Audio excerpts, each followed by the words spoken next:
Hi, good morning. I was going to do Mani yesterday and got a little tied up with the beginning of the fourth week of school.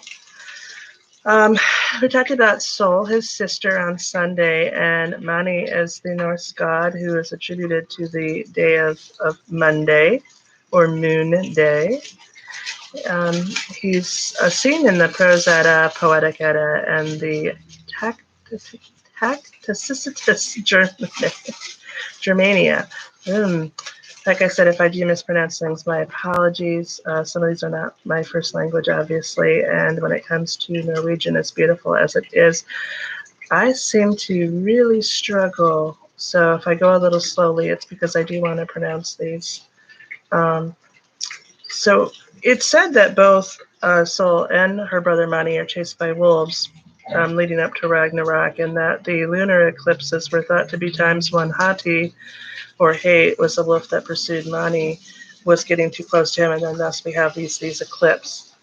Excuse me. Obviously, as Christianity kind of took over, um, as it did, we have changes that happen within the mythos. But basically, it's pretty much the same with just a few minor changes to his story. But I'm going to give you the basics in terms of if you're doing work with them or ritual or devotions or so forth.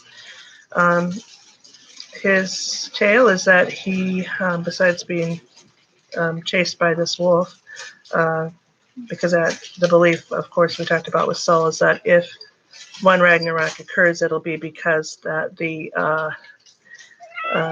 sun and the moon god have been devoured by their wolves that are chasing them, and then we'll have this new coming of age.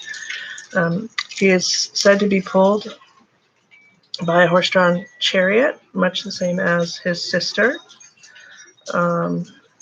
His guide, though, is really, or his chief position is to help humanity tell time and date. And when we think about the moon, we know that, as the sun tells us our 24-hour days, the moon tells us our 30 days, 30, give or take.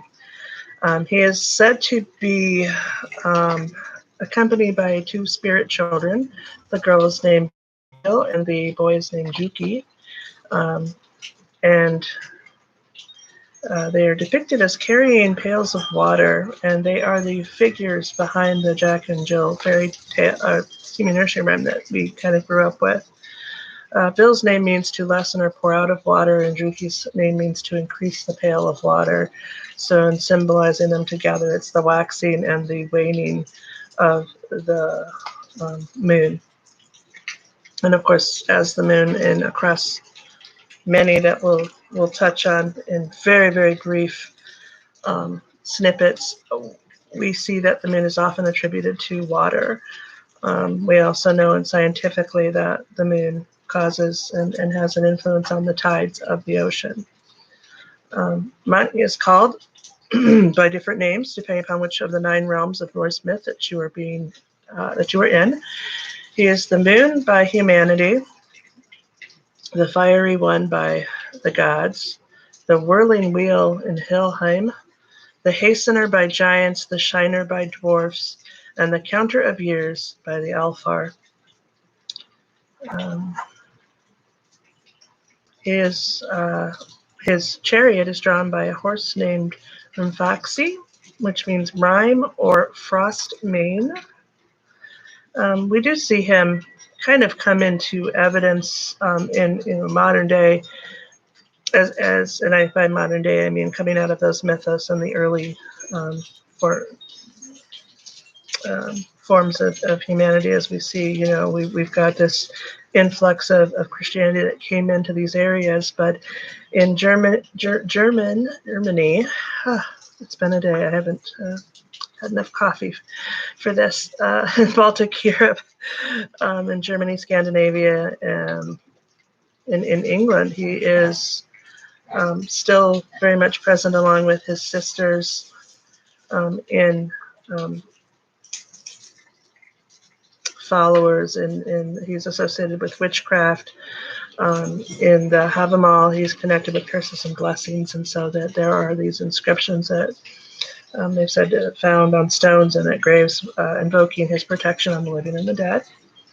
He is also sought after in the assistance of fortune telling, and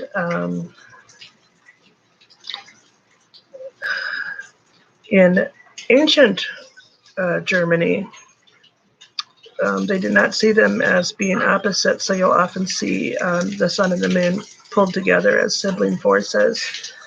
Um, Modern day Mani, by modern day heathens, is seen as a protector of children, especially those that are abused or vulnerable. Um, he protects and guides Bill and Juki, so he's kind of attributed to there. Um,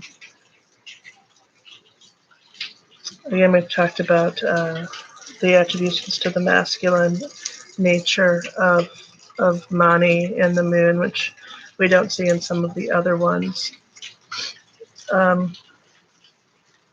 His signs and symbols are of obviously the moon and the crescent, but also silver in astrology, herbalism, time and clocks, and magic and stone circles. Monday, he's named 4 calendars, tides, and the night.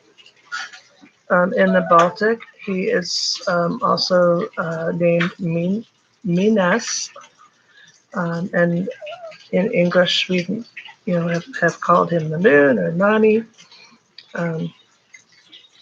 It is also said to, in some of the European folklore about the moon's influence on fertility and crops and blessings of love and marriages. Sometimes he's credited with helping those magical ventures. You know, your observations of them in phases are observing Mani's kind of secular 30-day time period. So again, it's very, very, very small. There's so much more on the Norse gods, and I know with study, myself and others, we can work our way through. But this is just kind of the tip of the iceberg, just to give you a taste. Moving on to Tuesday, which is today. I did look around on some other websites trying to find the pronunciation guide for two, TIW. I could not find it. So if you find it or you speak the language and can tell me what that is, please feel free to comment. As I've said before in my videos, I love to learn and I want to know how to pronounce these correctly, especially since I do invocations at times with Norse deities. The short story to two is that he was the war god, a war god, I should say. There's more than one in Norse mythology. It's a little different than like Greek mythology or Roman mythology, where we kind of have just one big person leading everything. The Norse had a few. So he was one of them. He was up there with Odin and Thor. He may have been a chief god, but as we see with some of the stories and interpretations of those stories,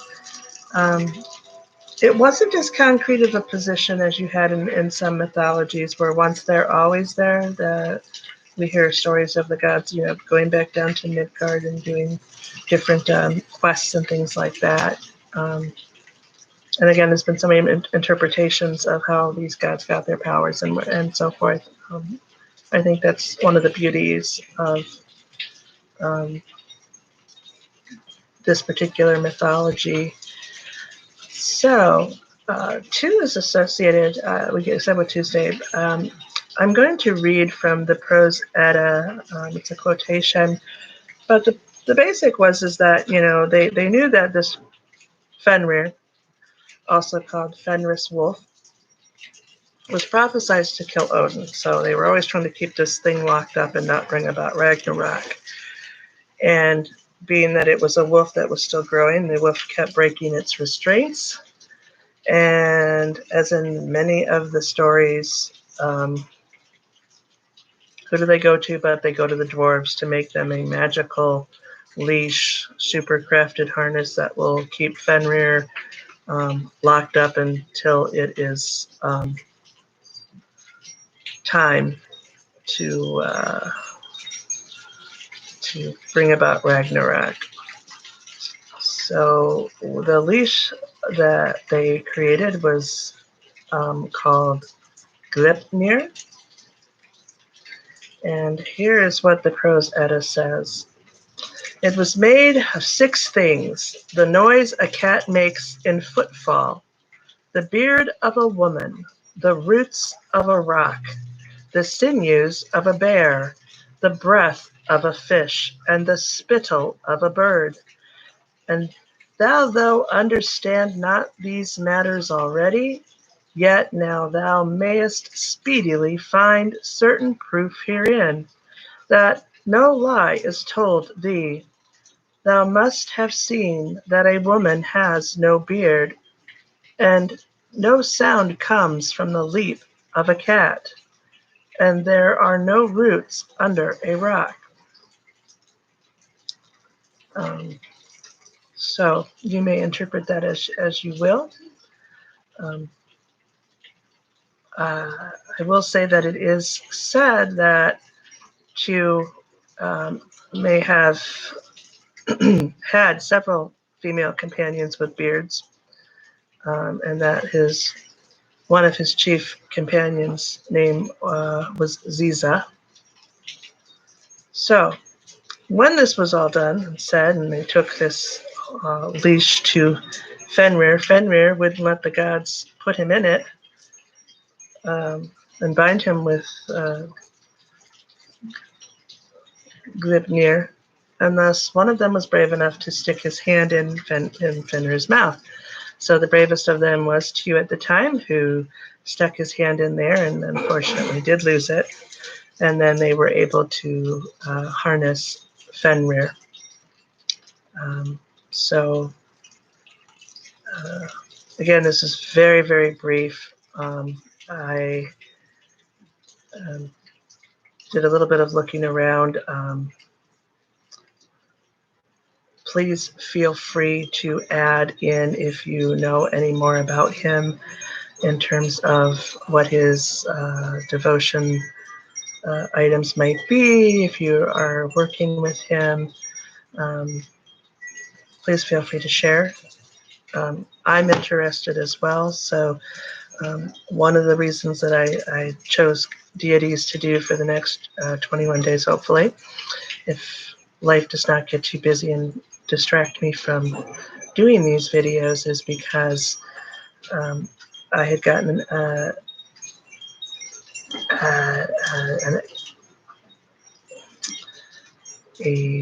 update in Facebook from a friend that was doing 21 days of prayer, and I wanted to kind of highlight some of the deities that I've dealt with and the things that I believe in, and just a little bit of paganism on my part about what I do. I've been very open to say that I'm very eclectic, so I kind of work